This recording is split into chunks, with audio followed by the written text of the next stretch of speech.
അതുകൊണ്ടാണ് ഞാൻ ആളുകളോട് പറയുന്നത്, യേശു ക്രിസ്തു നിങ്ങളെ പൂർണ്ണമായിട്ടും സ്വീകരിച്ചിരിക്കുന്നു എന്ന കാര്യത്തിൽ നിങ്ങൾക്ക് ഉറപ്പില്ലെങ്കിൽ, ആ കാര്യത്തിൽ നിങ്ങൾക്ക് ഉറപ്പുണ്ടാകുന്നത് വരെ നിങ്ങൾക്ക് പിന്മാറ്റം സംഭവിച്ചുകൊണ്ടേയിരിക്കും. നിങ്ങളൊരു പക്ഷേ ചിന്തിക്കും, നിങ്ങൾ നല്ലവനാകണം, നല്ലത് ചെയ്യണം, എങ്ങനെ അവൻ സ്വീകരിക്കൂ. നിങ്ങൾക്കതിന് യോഗ്യനാകാൻ കഴിയില്ല. 100 കൊല്ലം കഴിഞ്ഞാലും നിങ്ങളതിന് യോഗ്യനാകത്തില്ല. ഇന്ന് ഞാൻ അതിന് യോഗ്യനല്ല. ഇന്ന് ഞാൻ സ്വർഗത്തിൻ്റെ വാതിലിലേക്ക് ചെന്നാൽ ഇവിടെ കയറാനുള്ള നിൻ്റെ യോഗ്യത എന്താണെന്ന് എന്നോട് ചോദിച്ചാൽ, പുതുതായിട്ട് രക്ഷിക്കപ്പെട്ട ഒരു വിശ്വാസി പറയുന്ന അതേ കാര്യം എനിക്കും പറയേണ്ടതായിട്ട് വരും. ഞാനൊരു പാപിയാണ്, എന്നാൽ യേശു എനിക്കായിട്ട് മരിച്ചു. അത് മാത്രമേ ഉള്ളൂ. അതുകൊണ്ട് പിശാച് നിങ്ങളെ ഒരു പ്രവൃത്തിയുടെ സുവിശേഷത്തിലേക്ക് നിങ്ങളെ വലിച്ചുകൊണ്ട് പോകരുത്. ഞാൻ ഇത് ചെയ്യണം, ഞാൻ അത് ചെയ്യണം, ഞാൻ മറ്റേ കാര്യം ചെയ്യണം, എങ്കിലേ ദൈവം എന്നെ സ്വീകരിക്കത്തുള്ളൂ. ഇല്ല. നിനക്ക് പാപത്തിൽ നിന്ന് തിരിയാനുള്ള ആഗ്രഹമുണ്ടോ? യേശു നിനക്കായിട്ട് മരിച്ചെന്നും അവൻ ഉയർത്തെഴുന്നേറ്റെന്നും നീ അവനെ കർത്താവായിട്ടും സ്വീകരിച്ചിട്ടുണ്ടോ? അത് മതി. ആ അടിസ്ഥാനം ഇടാനായിട്ട് ഞാൻ നിങ്ങളെ ഉത്സാഹിപ്പിക്കുകയാണ്. ഞാൻ എൻ്റെ അനുഭവം പറയാം. 59 ജൂലൈയിലാണ്, 55 കൊല്ലങ്ങൾക്ക് മുൻപ്, നേവിയുടെ ഭാഷയിൽ പറഞ്ഞാൽ ഞാനൊരു നങ്കൂരം അന്നിട്ടു. അതിനുശേഷം എൻ്റെ കപ്പൽ ഒരിക്കലും അനങ്ങിയിട്ടില്ല. ആ ദിവസം മുതൽ ഇന്നുവരെ ഞാൻ ഒരിക്കലും സംശയിച്ചിട്ടില്ല ഞാൻ ഒരു ദൈവവൈതലായെന്നുള്ള കാര്യം. അവൻ എന്നെ അംഗീകരിച്ചെന്നു. അതിലൊന്നും എനിക്ക് പ്രശംസിക്കാൻ കഴിയില്ല. ഞാൻ ദൈവവചനം വിശ്വസിച്ചു, അത്രേ ഉള്ളൂ. ആ വിശ്വാസം പോലും ദൈവം തന്നാണ്. അതുകൊണ്ട് ഞാൻ നിങ്ങളെ എല്ലാവരെയും ഉത്സാഹിപ്പിക്കുകയാണ്. നിങ്ങൾ ഇതുവരെ അവിടെ വന്നിട്ടില്ലെങ്കിൽ പെട്ടെന്ന് അവിടേക്ക് വരിക. ഈ അടിസ്ഥാനം ഇടാത്തിടത്തോളം കാലം നിങ്ങൾക്ക് മുന്നോട്ട് പോകാൻ കഴിയില്ല. ഈ അടിസ്ഥാനം ഞാൻ ഇട്ട ശേഷം അടുത്ത കാര്യം, സ്നാനത്തെക്കുറിച്ച് ആളുകൾ പറയുന്നത് ഞാൻ കേട്ടു. ആ സമയത്ത് ഞാനൊരു ബ്രദറൻ അസംബ്ലിയിലായിരുന്നു പോയിക്കൊണ്ടിരുന്നത്. അവർ സ്നാനത്തെക്കുറിച്ച് പറയുമായിരുന്നു. ആരും അതിനായിട്ട് നിർബന്ധിച്ചില്ല. ഞാനതിന് നന്ദിയുള്ളവനാണ്.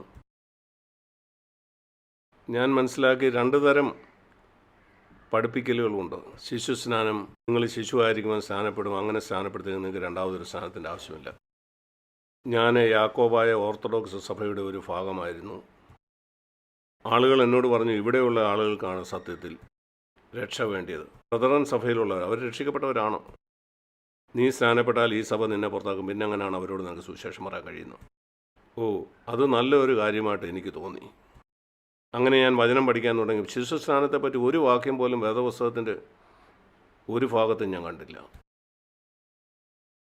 ഒന്നും എഴുതാത്ത 4 പേജുള്ളൊരു പുസ്തകം ശിശുസ്നാനത്തെപ്പറ്റി എഴുതുവാനായിട്ട് എനിക്ക് തോന്നി. അതാണ് ശിശുസ്നാനത്തെപ്പറ്റി വേദപുസ്തകം പറയുന്നത്. എനിക്ക് മനസ്സിലായ ശിശുസ്നാനം ശരിയല്ലെന്ന്, എന്നാലും ഞാൻ സ്നാനപ്പെട്ടില്ല. എന്നാൽ 1.5 കൊല്ലത്തിന് ശേഷം ഞാൻ പ്രാർത്ഥിക്കാനായിട്ട് മുട്ടുമടക്കിയിരുന്നപ്പം ദൈവം എന്നോട് പറയുന്നത് ഞാൻ കേട്ടു. ഞാനത് എൻ്റെ ഹൃദയത്തിലാണ് കേട്ടത്. ഞാൻ പറയുന്നത് നീ കേൾക്കുന്നില്ല, നീ പറയുന്നത് എന്തുകൊണ്ട് ഞാൻ കേൾക്കണം?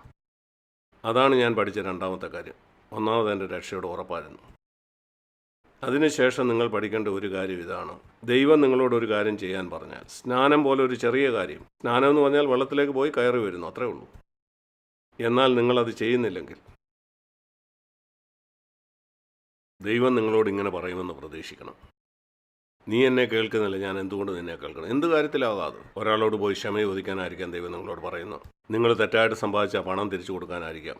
നിങ്ങളത് ചെയ്യുന്നില്ലെങ്കിൽ, അല്ലെങ്കിൽ അത് മാറ്റിവെക്കുന്നെങ്കിൽ, ഇത് മറന്നു കളയുക. നിങ്ങളുടെ പ്രാർത്ഥനയ്ക്ക് ദൈവം മറുപടി തരണമെന്ന് അത് മറന്നു കളയുക. അവസാനം ഞാൻ ആകെ സഹികെട്ടു. ഞാൻ പറഞ്ഞു, ഏത് സഭയെ എന്നെ പുറത്താക്കട്ടെ, ഞാൻ സ്നാനപ്പെടാനായിട്ട് പോവുകയാണ്. അങ്ങനെ 21ാമത്തെ വയസ്സിൽ ഞാൻ സ്നാനപ്പെട്ടു.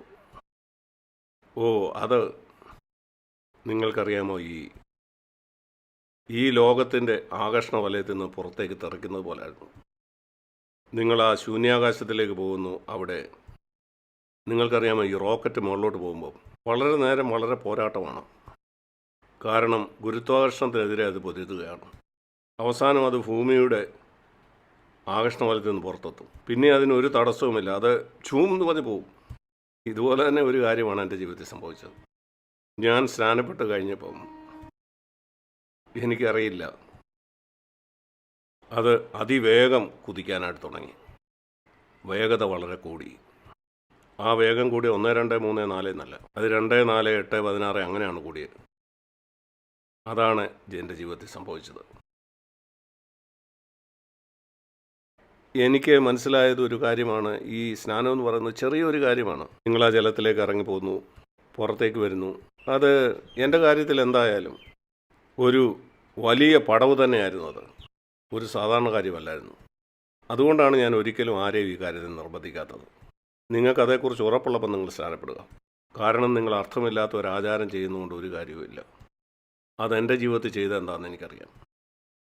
അത് വിവാഹം കഴിക്കുന്ന പോലാണ്. അശ്രദ്ധമായിട്ട് നിങ്ങൾ വിവാഹം കഴിക്കുമോ? എന്താണ് വിവാഹത്തിൻ്റെ കർമ്മങ്ങൾ? പ്രത്യേകിച്ചൊന്നുമില്ല, എന്നാൽ അതിന് വളരെ അർത്ഥമുണ്ട്. എന്നാൽ ഞാൻ ആ ചുവട് വെച്ചപ്പം ദൈവം എന്നെ അടുത്ത കാര്യം കാണിച്ചു. എൻ്റെ ജീവിതത്തിലെ അടുത്ത കാര്യം ഇതായിരുന്നു. എൻ്റെ അന്നത്തെ അറിവ് വെച്ച് പാവം ചെയ്യുന്നത് അവസാനിപ്പിക്കാൻ ഞാൻ തീരുമാനിച്ചു. സിനിമ കാണാൻ പോകുന്നത്, അന്ന് ഞാൻ എൻ്റെ സുഹൃത്തുക്കളോടൊപ്പം സിനിമ കാണാൻ പോകുമായിരുന്നു. ഞാനായിരുന്നു അവരെ വിളിച്ചുകൊണ്ട് പോകുന്നത്. ഒരു ദിവസം എൻ്റെ കൂടെ ജോലി ചെയ്യുന്ന നേവൽ ഓഫീസർമാർ പറഞ്ഞു, ഇവിടെ നേവൽ ബേസിനുള്ളിൽ തന്നെ ഒരു സിനിമാ കോട്ട അന്ന് അവിടെ ഉണ്ടായിരുന്നു, നേവിയിലുള്ളവർക്ക് കാണാൻ വേണ്ടി. അവിടെയായിരുന്നു ആളുകൾ പോയി സിനിമ കാണുന്നത്. അവരോടുകൂടെ വരാനായിട്ട് അവർ പറഞ്ഞു. ഞാനിപ്പം സിനിമയ്ക്ക് പോകത്തില്ലെന്ന് എനിക്ക് അവരോട് പറയാൻ പേടിയായി. എനിക്ക് ഭ്രാന്താണെന്ന് അവർ ചിന്തിച്ചെങ്കിലോ. അങ്ങനെ ഞാൻ അവരോടൊപ്പം പോയി.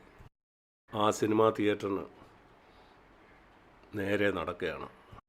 ഇതിൽ നിന്ന് എങ്ങനെ രക്ഷപ്പെടുമെന്ന് എൻ്റെ ഉള്ളിൽ ഞരങ്ങുകയാണ്. നിശബ്ദമായിട്ട് ഞാൻ പ്രാർത്ഥിച്ചുകൊണ്ടിരുന്നു, എന്നെ സഹായിക്കണേ, എന്നെ സഹായിക്കണേ, എന്നെ സഹായിക്കണേ. നിങ്ങൾ വളരെ ബുദ്ധിമുട്ടുള്ളൊരു സാഹചര്യത്തിലാകുമ്പോൾ നിങ്ങൾ പഠിക്കേണ്ട മൂന്നാമത്തെ കാര്യമാണിത്.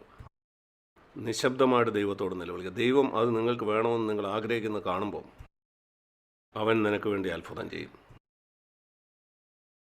ഞങ്ങൾ ആ സിനിമാ തിയേറ്ററിലെത്തിയപ്പം അവിടെ ഒരു നോട്ടീസിൽ ഇങ്ങനെ എഴുതിയിരുന്നു, ആ സിനിമ സമയത്ത് കിട്ടിയില്ല, അതുകൊണ്ട് ഇന്നത്തെ സിനിമ ക്യാൻസൽ ചെയ്തിരിക്കുന്നു. ഞാൻ പറഞ്ഞു, ഓ. ആ ദിവസം ഒരാൾ മാത്രം വളരെ സന്തുഷ്ടനായി, മറ്റുള്ളവർക്കൊക്കെ നിരാശയായി. ഞാൻ പറഞ്ഞു, കർത്താവേ, ഒരാൾക്ക് വേണ്ടി നിനക്ക് ഇത്രയൊക്കെ ചെയ്യാൻ കഴിയുമോ? ഒരാൾക്ക് വേണ്ടി, ഒരാൾ അതിൽ നിന്ന് രക്ഷപ്പെടാൻ ആഗ്രഹിക്കുന്നതുകൊണ്ട് നേവിയിലുള്ള ആരും അത് കാണണ്ടെന്ന് നീ വെച്ചോ. എനിക്ക് ദൈവം കാണിച്ചു തന്ന അത്ഭുതകരമായിട്ടുള്ള ഒരു വെളിപ്പാടായിരുന്നു അത്. ഞാൻ അവിടെ ഒന്നും പറഞ്ഞില്ല, അതെൻ്റെ ഹൃദയത്തിൻ്റെ ആഗ്രഹമാണ്. അവിടുന്ന് ഒരു കാര്യം ഞാൻ പഠിച്ചു. പ്രാർത്ഥന നീ വായുകൊണ്ട് ഉച്ചരിക്കുന്നതല്ല. ഞാൻ വിശ്വസിക്കുന്നത് ചില സമയത്ത് നമ്മൾ വായുകൊണ്ട് പറയുന്ന ദൈവം കേൾക്കുന്നതില്ല. അവൻ എൻ്റെ ഹൃദയത്തിൻ്റെ ആഗ്രഹമാണ് കാണുന്നത്. ഞാൻ വായുകൊണ്ട് പറയുന്നതെന്ന് വ്യത്യസ്തമാണ് എൻ്റെ ആഗ്രഹമെങ്കിൽ ദൈവം എൻ്റെ ആഗ്രഹത്തെയാണ് കാണുന്നത്. അതുകൊണ്ടാണ് ചിലപ്പോൾ നമ്മുടെ വാക്കുകൊണ്ട് നമ്മൾ പറയുന്ന കാര്യത്തിന് ഉത്തരം ലഭിക്കാത്തത്. കാരണം അതല്ല ഞാൻ ഹൃദയത്തിൽ ആഗ്രഹിക്കുന്നു.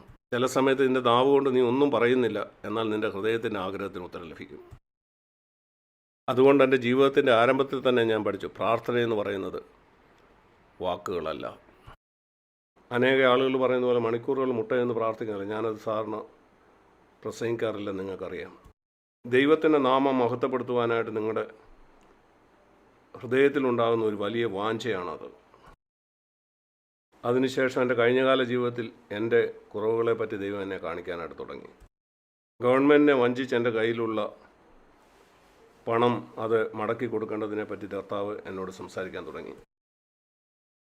ഞാൻ വഞ്ചിച്ചെടുത്ത നികുതിയും ഡ്യൂട്ടിയും അങ്ങനെയുള്ള പല കാര്യങ്ങളെക്കുറിച്ച് ദൈവം എന്നെ കാണിച്ച് ഞാനതൊക്കെ കണക്ക് കൂട്ടി നോക്കാൻ തുടങ്ങി. എൻ്റെ മാനസാന്തരത്തിന് മുമ്പ് സംഭവിച്ച കാര്യങ്ങൾ, അവയെപ്പറ്റി ഞാൻ നോക്കിയപ്പോൾ ഒരു 3-4 മാസത്തെ ശമ്പളം വരും. അത് 3-4 മാസത്തെ ശമ്പളം എന്ന് പറഞ്ഞാൽ എനിക്ക് വളരെ നല്ലൊരു ശമ്പളം ഞാൻ വാങ്ങുമായിരുന്നു. ഞാൻ ചിന്തിക്കാൻ ആരംഭിച്ചു. എനിക്ക് നിശ്ചയമില്ലായിരുന്നു അതെല്ലാം കൂടെ കൂട്ടിയാൽ ഇത്രയുമാകുമോ അല്ലെങ്കിൽ ഇത്രയുമാകുമോ. ഇത്രയുമാണോ അത്രയുമാണോ എന്ന് എനിക്കൊരു ഉറപ്പില്ലായിരുന്നു.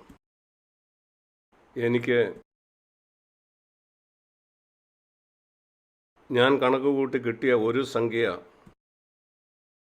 മറ്റേ സംഖ്യയേക്കാൾ 20% കൂടുതലായിരുന്നു. നിങ്ങൾക്കറിയാലോ, സംശയം ഉണ്ടായാൽ നമ്മൾ കുറഞ്ഞ സംഖ്യ എടുക്കൂ. ആ സമയത്ത് ഞാൻ വായിച്ച ഒരു പഴയ നിയമ വാക്യത്തിൽ ഇങ്ങനെ എഴുതിയിരുന്നു, നീ വഞ്ചിച്ചെടുക്കുന്നത് മടക്കി കൊടുക്കുമ്പോൾ 20% കൂട്ടി വേണം കൊടുക്കാൻ. ഞാൻ പറഞ്ഞു, വാവ്, ദൈവം എത്ര കൃത്യമായിട്ടാണ് പറയുന്നത്. അതെനിക്ക് മനസ്സിലായി. അത് മടക്കി കൊടുക്കാനായിട്ട് സമയം വേണ്ടി വന്നു.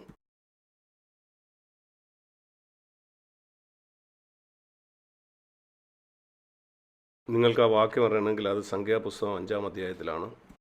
ഞാൻ കണക്ക് കൂട്ടുകയായിരുന്നു, ഇത് ഇത്രയുമാണോ അതിനേക്കാൾ 20% കൂടുതലാണ്. കുറച്ച് കൊടുക്കാനായിരുന്നു എനിക്ക് ആഗ്രഹം. അങ്ങനെ ഇരിക്കുമ്പോൾ ഈ വാക്യം ഞാൻ വായിച്ചു. സംഖ്യാപുസ്തകം 5:7. പാപം ഏറ്റുപറയുകയും തങ്ങളുടെ അകൃത്യത്തിന് പ്രതിശാന്തിയായി മുതലും അതിൻ്റെ 5-1 കൂട്ടണം. തങ്ങൾ അകൃത്യം ചെയ്തവന് മടക്കി കൊടുക്കണം. ഇത് ദൈവം നേരെ പറയുകയായിരുന്നു. ഇത് ദൈവം വേദപുസ്തകത്തിൽ എഴുതി വച്ചിരിക്കുന്നതാണ്. ഞാൻ ചിന്തിച്ചു, ദൈവം ഇത് മോശയിൽ കൂടെ എഴുതിയപ്പം അവനത് 3500 കൊല്ലത്തിന് ശേഷം അവിടെ ഒരു കുട്ടി ഉണ്ടായിരിക്കും, അവന് ഈ വചനത്തിൻ്റെ ആവശ്യം വരും. 1961 അവന് വേണ്ടി കൂടെയാണ് ഞാൻ ഈ വചനം എഴുതുന്നത്. അത്ഭുതകരമല്ലേ? അവൻ ഈ വേദപുസ്തകം എഴുതിയപ്പോൾ എന്നെയും അവൻ ഓർത്തു. ഞാൻ ജനിക്കുന്നതിന് 3000 കൊല്ലം മുമ്പ്. നിങ്ങൾ വിശ്വസിക്കുന്നതെന്ന് എനിക്കറിയില്ല, ഞാൻ വിശ്വസിക്കുന്നു. എബ്രായർ 10 ഇങ്ങനെ പറയുന്നുണ്ട്, പുസ്തക ചുരുളുകളിൽ ആരെക്കുറിച്ച് എഴുതിയിട്ടുണ്ടായിരുന്നു? ആരെക്കുറിച്ചാ? എന്നെക്കുറിച്ച്. എബ്രായർ 10:5 മുതൽ 8 വരെ. പുസ്തക ചുരുളിൽ എന്നെക്കുറിച്ച് എഴുതിയിരിക്കുന്നു. ദൈവവചനം അങ്ങനെ വായിക്കുന്ന അത്ര അത്ഭുതമാണ്. 100 കണക്കിന് വർഷം മുമ്പ് ദൈവം വചനം എഴുതിയപ്പോൾ നിന്നെക്കുറിച്ച് ഓർത്താണ് എഴുതിയത്. നീ അത്ര പ്രധാനപ്പെട്ടവനാണോ? അതെ, കാരണം ഉലകസ്ഥാപനത്തിന് മുമ്പേ അവൻ നിന്നെ തിരഞ്ഞെടുത്തതാണ്. ക്രിസ്ത്യാനികളുടെ ഇടയിൽ 2 പ്രശ്നങ്ങളാണ് ഞാൻ കണ്ടിട്ടുള്ളത്. ചില ആളുകൾ ഇത് മനസ്സിലാക്കുന്നില്ല, ദൈവത്തിന് അവരെത്ര പ്രധാനപ്പെട്ടതാണെന്ന്. മറ്റു ചിലർ വിശ്വസിക്കുന്നില്ല, സാധാരണ ആളുകളുടെ മുമ്പിൽ അവർ സാധാരണക്കാരാണെന്ന്. ഞാൻ കണ്ട മിക്ക ക്രിസ്ത്യാനികളുടെയും പ്രശ്നം ഇതാണ്. ഈ 2 സത്യങ്ങളും നിങ്ങളുടെ മനസ്സിലുണ്ടായിരിക്കണം. ഞാൻ ദൈവത്തിന് വളരെ പ്രധാനപ്പെട്ടതാണ്, എന്നാൽ ആളുകളുടെ മുമ്പിൽ ഞാൻ ഒരു സാധാരണ മനുഷ്യൻ, സാധാരണ ഒരു സഹോദരൻ. ഞാൻ 3-4 മാസം കൊണ്ട് ആ പണം സ്വരൂപിച്ചു. ബോംബെയിലുള്ള അതിൻ്റെ ഉത്തരവാദിത്തപ്പെട്ട ഓഫീസിൽ ഞാൻ ചെന്നു. ഈ പണം അവിടെ തിരിച്ചു കൊടുക്കാനായിട്ട് സത്യസന്ധരായ ആളുകൾ തിരിച്ചു വന്ന് ഈ പണം കൊടുക്കാനായിട്ട് ഏതെങ്കിലും കൗണ്ടർ ഉണ്ടോ എന്ന് നോക്കി. ആ പണം തിരിച്ചു കൊടുക്കാനായിട്ട് ഒരു കൗണ്ടറും എനിക്ക് കാണാൻ കഴിഞ്ഞില്ല. അവിടെയുള്ള ആ ക്ലാർക്ക് പണം വാങ്ങി തെറ്റായ ഒരു റെസിപ്റ്റ് തന്ന് എന്നെ വഞ്ചിക്കാനായിട്ട് ഞാൻ ആഗ്രഹിച്ചില്ല. എനിക്ക് മനസ്സിലായില്ല എങ്ങനെയാണ് ഈ പണം തിരിച്ചു കൊടുക്കും.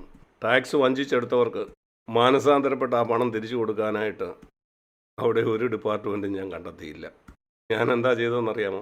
ഞാൻ പറഞ്ഞു, ഈ പണം ഗവൺമെൻറ് കൊടുക്കേണ്ടതാണ്, ഗവൺമെൻറ്റിൻ്റെ വഞ്ചിച്ചാണ്. അങ്ങനെ ഞാൻ റെയിൽവേ സ്റ്റേഷനിൽ ചെന്നു. ഏറ്റവും ദൂരെയുള്ള സ്ഥലങ്ങളിലേക്കുള്ള ടിക്കറ്റുകൾ പല സ്ഥലങ്ങളിലേക്ക് ഞാൻ വാങ്ങി. എത്ര പണം തിരിച്ചു കൊടുക്കാനുണ്ടോ അത്രയും പണത്തിന് ഞാനത് വലിച്ചു കയറി കളഞ്ഞു. ആ പണം ഗവൺമെൻറ്റിന് പോയി. ഇങ്ങനെ നമ്മുടെ പാപത്തിന് പരിഹാരം വരുത്താനായിട്ട് പല വഴികളുണ്ട്. ഇതുപോലെ ആരംഭം മുതൽ എൻ്റെ ജീവിതത്തിൽ ഉണ്ടായിരുന്ന ഒരു കാര്യം ഇതായിരുന്നു, എന്തെങ്കിലും ദൈവത്തിൽ നിന്ന് കിട്ടാൻ വേണ്ടി ആയിരുന്നില്ല ഞാൻ എൻ്റെ ജീവിതം കർത്താവിന് കൊടുത്തത്. ഒത്തിരി ആളുകൾ അങ്ങനെയാണ് ചെയ്യുന്നത്. അവർ ദൈവമായിട്ടൊരു ബിസിനസ് ചെയ്യുകയാണ്. ഞാൻ ഇത് തരാം, നീ എനിക്കിത് തരണം.